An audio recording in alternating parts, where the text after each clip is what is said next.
It's kind of like playing Tetris. I may have just aged myself there a little bit for those who don't know what Tetris is.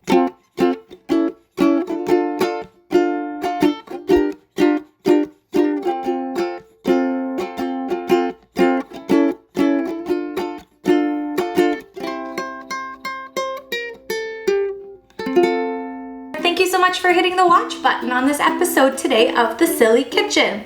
I have some tortillas in front of me. This is going to be a very quick idea for you to utilize at home if you want to try it.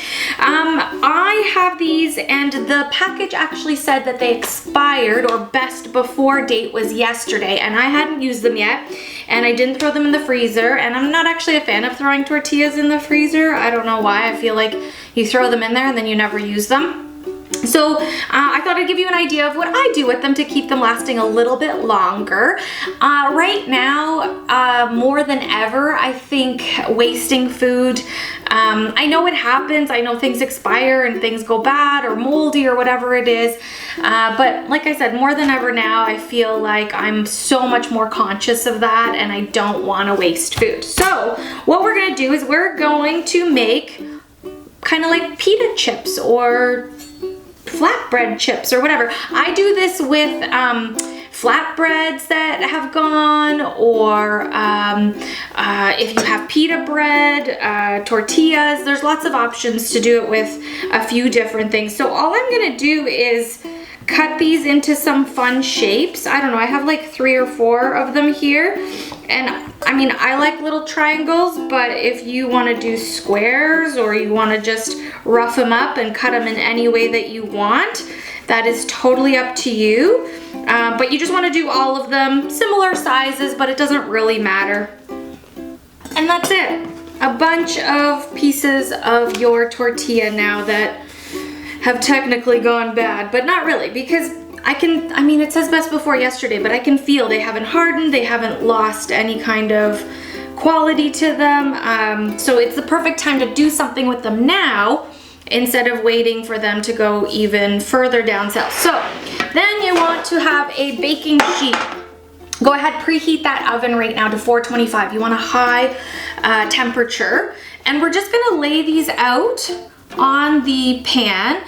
It doesn't matter too much if they overlap a little bit, but you definitely don't want to fully overlap them, because we want them to bake and we want to be able to put some seasoning on these. That's the part we haven't talked about yet.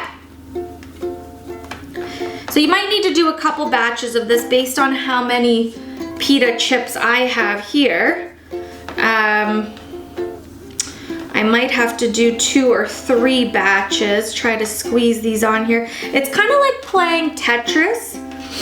I may have just aged myself there a little bit for those who don't know what Tetris is. I used to play that game all the time on Nintendo, like the original Nintendo.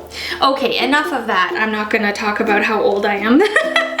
So there we go. We've got a full sheet pan here of these cut up tortilla, and now we're going to season them. So you can definitely play with the flavors on this one quite a bit, but you're gonna need yourself some olive oil. I'm using a spicy garlic infused olive oil, but plain olive oil is fine, a different flavor is fine, whatever your heart desires there. There's already garlic flavor in there, but I am gonna add garlic powder.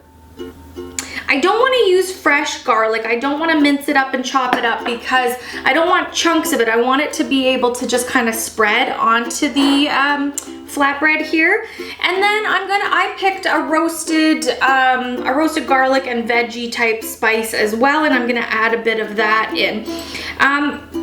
If I didn't have a spicy olive oil that I was using, I would have maybe added some chipotle or some hot seasoning into this. But because the olive oil already has quite a bit of heat, I'm gonna go ahead and not add too much more heat, but lots of garlic and some other spices. I like using a brush for this. They have silicone ones, they have these regular hair brushes, they have Lots of different options that you can do, but just give it a good mix and let those dry ingredients really soak into that olive oil and give it a nice little mix.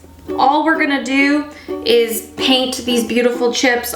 You only have to do one side, you don't have to do both sides, and then they're gonna go in the oven. Don't be shy with how much you put on. This, you don't even have to keep it completely on the tortilla here. You can get it onto the pan a little bit. This is your time to paint like an artist. Just get these guys all covered up.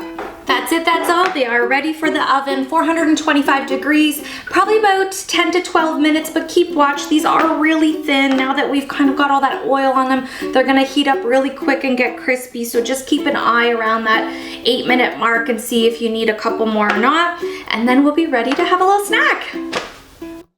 Okay, here we are. In my oven, it took about 9 minutes before I turned it off, and I kind of saw some of them get a little bit kind of puffy.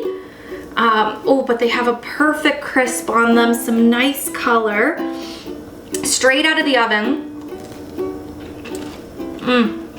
They're gonna have a crunch, but they're still gonna be soft because they're warm. Perfect to dip into really like a million things. Hang on, let me just eat the rest of this because it is tasty and warm and a little bit spicy the way I like it.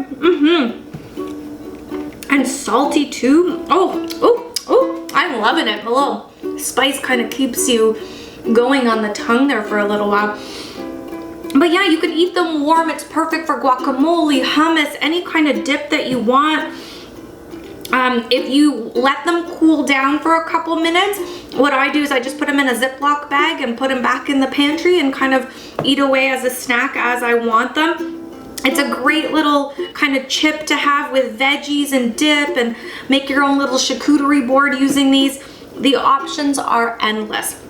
And I'm so happy that I'm not wasting something that was technically expired. I can still eat these for a couple of days now that they're cooked up and crispy and crunchy like a chip.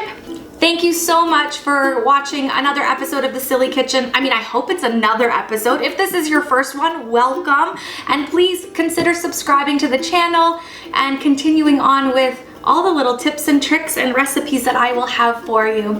Thank you again. Have an awesome day and see you next time.